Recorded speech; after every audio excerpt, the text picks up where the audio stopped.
From weeping angels to breathing tombs, here are 5 scary true graveyard horror stories. Starting off in our No 5 spot, we have the Weeping Woman of St. Agnes Cemetery. There are many beautiful and eerie statues scattered throughout St. Agnes Cemetery in upstate New York. However, one of them stands out amongst the rest, and it's not even a statue at all. It's actually a kneeling marble angel. The angel's stone hands are held together in prayer, and her head is eternally bowed in what looks like anguish. But if you visit the site, you may notice something else. She seems to be crying. For decades, visitors have reported seeing literal tears streaming down her face. This isn't some sort of water feature or drainage system. Visitors have reported actual warm water dripping down the woman's face, clinging to the stone in much the same way tears would cling to a human face. One local woman named Margaret Riley told the Albany Times-Union that her grandmother told her of the angel. Crying when she buried her uncle in 1964, she said the tears were cold like rain. They were warm like a person's. Over the years, dozens of reports rolled in claiming the same thing. Some said they watched individual drops trickle down her face. Others claimed they actually wiped the stone face and came away with droplets of water that clung like sweat. The most disturbing account came from 2 local teenagers in 1998. They snuck into the cemetery past midnight, armed with a VHS camcorder, hoping to catch the phenomenon on tape or bust the legend altogether. The surviving tape, which is really badly damaged, shows the boys whispering as they approach the statue. The camera zooms in on the angel's face, and for a split second, her head tilts upward. A low moan rattles through the microphone, then static. One of the boys later told police it looked at us. I swear to God, it looked at us and blinked. The tape itself was found melted inside the camera, though the plastic casing was intact. Locals today say the angel's tears grow heavier before a death in town. Many refuse to walk past her after sunset. In our No 4 spot today, we have the lantern that follows. The Old Salem Cemetery is tucked away on a lonely stretch of road in rural Mississippi. There are no fancy statues or famous mausoleums here, only tilting headstones swallowed by weeds. But everyone in the county knows about the lantern. It begins as a dim light hovering between the graves, about the height of a man's hand carrying a lamp. It sways as though someone is walking with it. Witnesses say it always keeps its distance, about 20 feet away, no matter how fast you move. In 1976, 3 friends decided to go looking for it. Charles Denton, who was 16 at the time, recalls, "We thought it was kids messing around. But when we stopped, it stopped. When we ran, it ran. It never got closer, just followed." A few years earlier, a local farmer named Henry Wallace had enough. He stormed into the cemetery one moonless night armed with a shotgun. His wife heard him shout once, then silence. At dawn, she found him lying face down in the dirt. His shotgun was bent into a U-shaped, twisted like tin foil.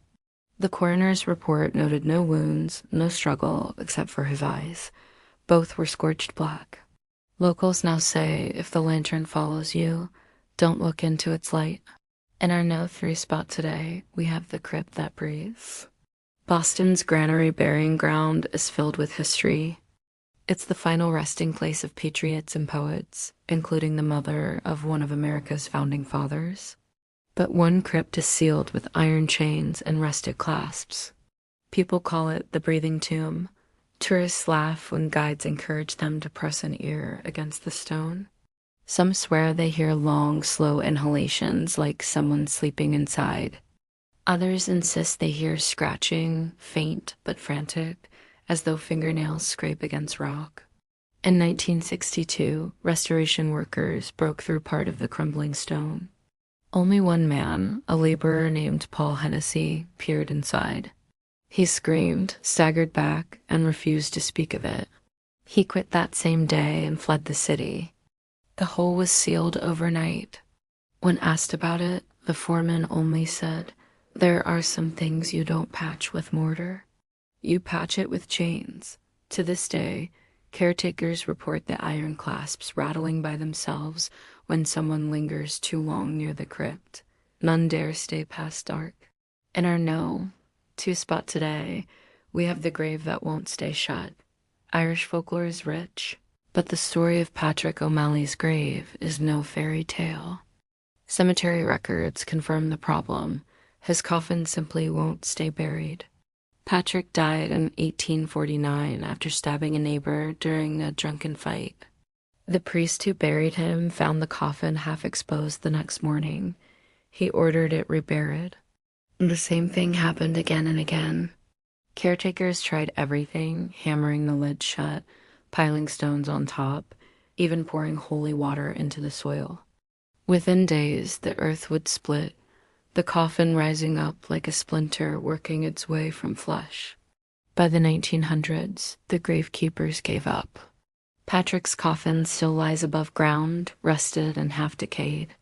Children dare each other to touch it, but many return home screaming in the night, babbling about a drunken man's laughter echoing in their ears. One local boy, Sean Kelleher, touched the coffin at 12 years old. He said, "It wasn't wind, it was a man's laugh." And it was right behind me. The graveyard no longer tries to cover him. Some say even the earth refuses to keep him. In our No One spot today, we have the black figure of Highgate. Highgate Cemetery in London is steeped in ghost lore, but none is more terrifying than the black figure. He's been described as impossibly tall, draped in a hooded cloak, with glowing red eyes.